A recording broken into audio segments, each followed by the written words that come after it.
اعوذ باللہ من الشیطان الرجیم بسم اللہ الرحمن الرحیم۔ تمام دیکھنے اور سننے والوں کو السلام علیکم ورحمۃ اللہ وبرکاتہ۔ نافرمان بیوی کے لیے وعید۔ رسول اللہ صلی اللہ علیہ وآلہ وسلم ایک سفر میں کسی جگہ تشریف فرما تھے۔ آپ صلی اللہ علیہ وآلہ وسلم نے ایک آواز سنی جیسے کوئی کسی پر لعنت کر رہا ہو۔ آپ صلی اللہ علیہ وآلہ وسلم نے پوچھا، یہ کیا بات ہے؟ لوگوں نے عرض کیا کہ فلانی عورت ہے جو اپنی سواری کی اونٹنی پر لعنت کر رہی ہے، وہ اونٹنی چلنے میں کمی کرتی ہوگی۔ اس عورت نے چلا کر کہہ دیا ہوگا، تجھے خدا کی مار ہو، یعنی لعنت ہو، جیسا کہ عورتوں کی عادت ہوتی ہے تو اس نے اور لعنت کرنے کی۔ رسول اللہ صلی اللہ علیہ وآلہ وسلم نے حکم دیا کہ اس عورت کو اور اس کے سامان کو، یہ اونٹنی تو اس عورت کے نزدیک لعنت کے قابل ہے، پھر اس کو کام میں کیوں لاتی ہے؟ حضور صلی اللہ علیہ وآلہ وسلم نے اصلاح اور تنبیہ کے واسطے ایسا فرمایا کہ جس چیز کو کام میں لاتی ہے اسی کو لعن طعن کرتی ہے۔ رسول اللہ صلی اللہ علیہ وآلہ وسلم نے فرمایا، سب سے اچھی عورت وہ ہے جو اپنی عزت و آبرو کے بارے میں پارسا ہو اور اپنے خامد پر عاشق ہو۔ رسول اللہ صلی اللہ علیہ وآلہ وسلم نے ارشاد فرمایا، جب کوئی عورت اپنے شوہر کو دنیا میں کچھ تکلیف دیتی ہے تو جنت میں جو حور اس شوہر کو ملے گی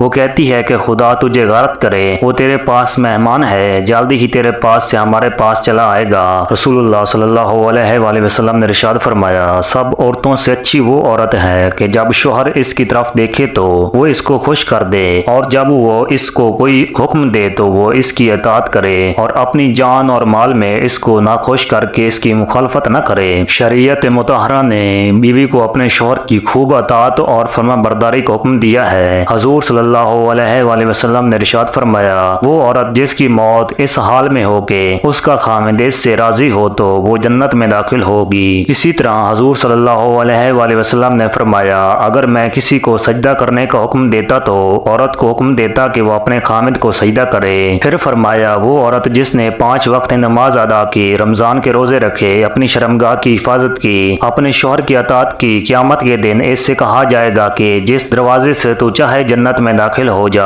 اسی اطاعت شرعی کا ایک نمونہ یہ ہے کہ جب شوہر بیوی کو اپنا طبیعی تقاضا پورا کرنے کے لیے بلائے تو بیوی انکار نہ کرے۔ اس سلسلے میں حدیث مبارک میں واضح تعلیمات موجود ہیں۔ چنانچہ ارشاد مبارک ہے، جب آدمی اپنی بیوی کو اپنی حاجت پوری کرنے کے لیے بلائے اور بیوی انکار کرے، جس پر شوہر غصہ کی حالت میں رات گزارے تو صبح تک فرشتے اس عورت پر لعنت بھیجتے رہتے ہیں۔ دوسری روایت میں ہے، جب شوہر اپنی بیوی کو اپنی حاجت پوری کرنے کے لیے بلائے تو عورت کو چاہیے کہ وہ اس کے پاس چلی جائے، اگرچہ روٹی پکانے کے لیے تندور پر کھڑی ہو۔ لہٰذا مذکورہ عورت کو چاہیے کہ وہ حتی الامکان شوہر کی اطاعت کرے، اور جو کیفیت غیر اختیاری ہو اس کا اظہار نہ کرے۔ شوہر کو بلا بلا بھی نہ کہے، اللہ سے بردباری طلب کرتی رہے، اور شوہر کو چاہیے کہ بیوی کی طاقت کو مد نظر رکھ کر اس سے تعلق قائم کیا کرے۔ اگر کوئی کیفیت بیوی کے اختیار میں نہیں ہے، اس پر بیوی کا مواخذہ نہ کرے، بلکہ اللہ تعالیٰ سے دعا کرے کہ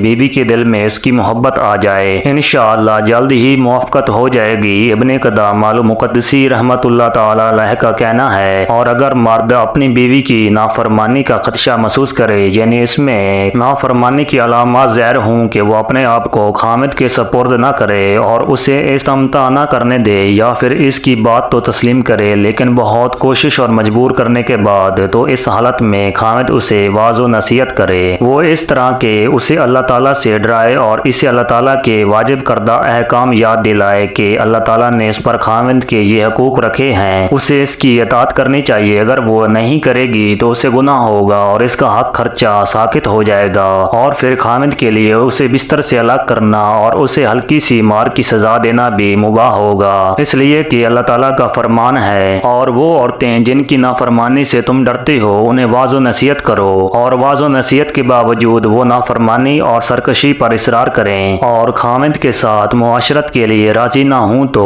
پھر خامد کے لیے جائز ہے کہ وہ اسے اپنے بستر سے الگ کر دے، اس لیے کہ اللہ تعالیٰ نے فرمایا ہے، اور انہیں بستروں میں الگ کر کے چھوڑ دو۔ اور اگر وہ اس علیحدگی کے بعد بھی اپنی نافرمانی پر اصرار کریں تو پھر خامد کے لیے مباح ہے کہ وہ اپنی بیوی کو ہلکی سی مار کی سزا دے جو اسے زخمی نہ کرے اور نہ ہی ہڈی وغیرہ توڑے، اس لیے کہ اللہ تعالیٰ نے فرمایا ہے کہ وَاضْرِبُوهُنَّ وَقْتُلُوهُنَّ اور انہیں مار دو۔ یہ ساری تفسیر سورہ نساء آیت نمبر 34 میں ملاحظہ فرما لیں۔ اور اگر معاملہ اس طرح ہو کہ خاوند اور بیوی کے درمیان مخالفت پیدا ہو جائے اور معاملہ دشمنی تک چلا جائے تو پھر دونوں جانبوں سے ایک ایک عادل مسلمان اور آزاد شخص کو حاکم بنا کر بھیجا جائے۔ بہتر اور اولیٰ تو یہی ہے کہ دونوں ان کے خاندان میں سے ہوں اور خاوند اور بیوی کی رضامندی سے بھیجے جائیں، جو کہ ان کے حالات کا جائزہ لینے کے بعد اگر تو ان کے درمیان صلح بہتر سمجھتے ہوں تو صلح کروا کر انہیں اکٹھا کر دیں، اور اگر وہ یہ دیکھیں کہ ان کی علیحدگی ہی بہتر ہے تو پھر ان کے درمیان طلاق یا خلا کر کے علیحدگی کروا دیں۔ جو بھی یہ فیصلہ کریں گے وہ خاوند اور بیوی کو تسلیم کرنا ہوگا۔ اس کے متعلق سورہ نساء آیت نمبر 35 میں اللہ تعالیٰ کا یہ فرمان ہے، اگر تمہیں خاوند اور بیوی کی آپس میں ایک دوسرے کے ساتھ ان بن کا